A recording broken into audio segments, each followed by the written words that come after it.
Olá! Hoje a gente vai mergulhar de cabeça numa fraqueza de software que é, ao mesmo tempo, silenciosa, super comum e, acredite, incrivelmente perigosa. Ela não trava o sistema, não dá tela azul, não. Ela simplesmente abre uma portinha dos fundos para que os dados mais importantes vazem. A gente está falando do CWE-200. Certo, então o que é isso afinal? CWE-200. O nome completo é Exposição de Informações Sensíveis a um Ator Não Autorizado. Ufa, que nome comprido. Mas no fundo a ideia é simples. É sobre quebrar a promessa mais básica da segurança, a tal da confidencialidade. É como se o programa, por um mero descuido, acabasse fofocando um segredo para a pessoa errada. E por que essa conversa agora? Bom, porque essa fraqueza está ficando cada vez mais relevante. Dá uma olhada nesse gráfico. Em um único ano, o CWE-200 simplesmente pulou 13 posições na lista das vulnerabilidades mais perigosas. Foi do 30º para o 17º lugar. Isso é um alerta bem claro de que esse tipo de vazamento está mais comum e, claro, mais perigoso. E as consequências, elas não são nada pequenas. Esse tipo de exposição de dados não é só sobre perder aquela informação específica. Muitas vezes, esse é só o primeiro passo de um ataque muito maior. Pensa bem. Uma informação vazada, como o nome de usuário, a estrutura de arquivos ou a versão de um software, é basicamente entregar um mapa para o invasor planejar o próximo ataque. Para a gente entender o CWE-200 de verdade, vamos seguir um roteiro. Primeiro, vamos ver o problema central.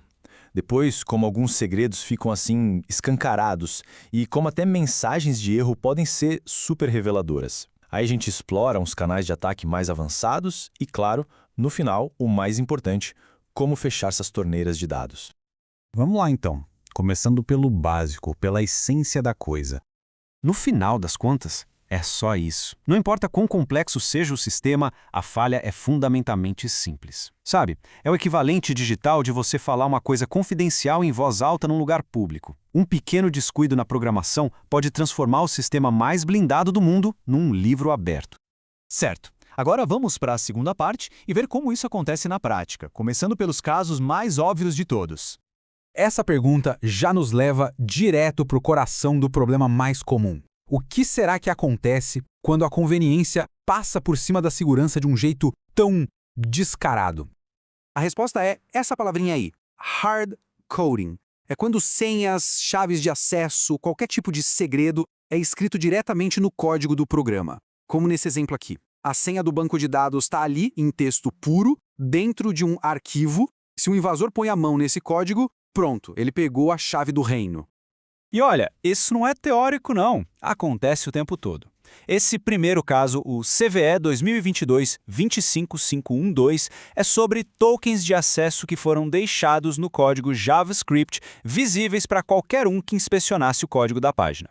Já no segundo, uma senha de um sistema interno estava lá, no meio do código HTML. São erros que parecem básicos, mas com consequências gravíssimas. Beleza. Vamos para a terceira parte, porque às vezes os segredos não estão no código em si, mas naquilo que o sistema nos conta quando alguma coisa dá errado. Para uma pessoa comum, uma mensagem de erro é só um incômodo, né? Mas para o invasor, aquilo é uma fonte de inteligência. Essas mensagens podem, sem querer, entregar um raio-x completo da infraestrutura por trás da aplicação. E o que exatamente um erro pode revelar? Bom, muita coisa. Pode vazar a linguagem de programação que foi usada, a estrutura de pastas do servidor, até a versão exata do software. E por que isso é tão perigoso? Porque cada um desses detalhes é uma pecinha no quebra-cabeça do invasor. Saber a versão de um sistema, por exemplo, permite que ele procure por falhas já conhecidas para aquela versão específica. E o perigo não está só nas telas de erro que aparecem para o usuário. Tem o caso real, o CVE 2021-32638, em que tokens de acesso vazaram através dos parâmetros da linha de comando, ou seja, ficaram visíveis para outros programas rodando no mesmo sistema. Isso mostra que logs, históricos, tudo isso pode virar uma mina de ouro de informação se não for bem protegido.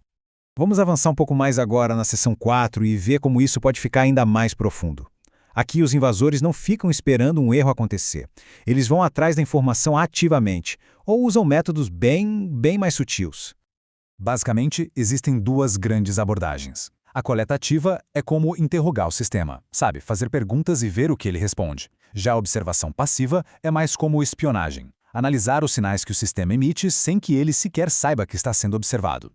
A escavação de dados é um ótimo exemplo de coleta ativa. Os invasores vão vasculhar arquivos de configuração que foram mal protegidos. O registro do sistema, a área de transferência, eles podem até usar um malware para tirar print da tela ou ligar o microfone e a câmera. Basicamente, estão caçando qualquer dado sensível que foi deixado para trás.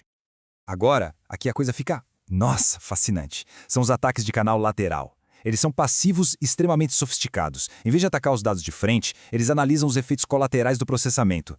Por exemplo, é possível descobrir uma chave de criptografia só de analisar as ondas eletromagnéticas que um chip emite, ou medindo as variações minúsculas de tempo que a CPU leva para fazer certas operações.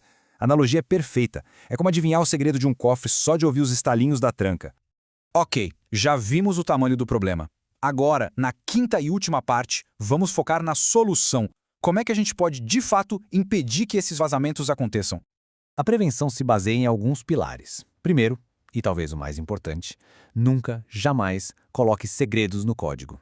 Use ferramentas apropriadas para isso. Segundo, garanta que arquivos de configuração não estejam acessíveis publicamente pela web. Terceiro, trate toda mensagem de erro como se fosse pública. Limpe qualquer informação interna. E, por fim, aplique o princípio do menor privilégio. Só quem realmente precisa ter acesso a algo deve ter. Simples assim. No fim do dia, tudo se resume a uma mudança de mentalidade. Segurança não pode ser um remendo que a gente coloca no final, tem que ser a base do projeto, desde o primeiro dia. Segurança por padrão não é só um slogan bonito, é a única abordagem que funciona de verdade. E no final das contas, o objetivo é este aqui. 1-0, redondo. Nenhum vazamento, nenhuma exposição, nenhuma informação revelada por acidente. Esse tem que ser o padrão a ser alcançado. Sempre. Para resumir a nossa conversa, o CWE200 é tão perigoso porque ele é sutil. Um pequeno descuido, uma mensagem de erro que fala demais, uma senha esquecida no código, são esses pequenos fios soltos que os invasores puxam para desvendar a segurança inteira de um sistema. E para fechar, fica aqui uma pergunta para a gente pensar. Num mundo em que usamos dezenas de aplicativos todos os dias, quais segredos silenciosos será que eles estão compartilhando por aí sem que ninguém perceba? Obrigado pela companhia.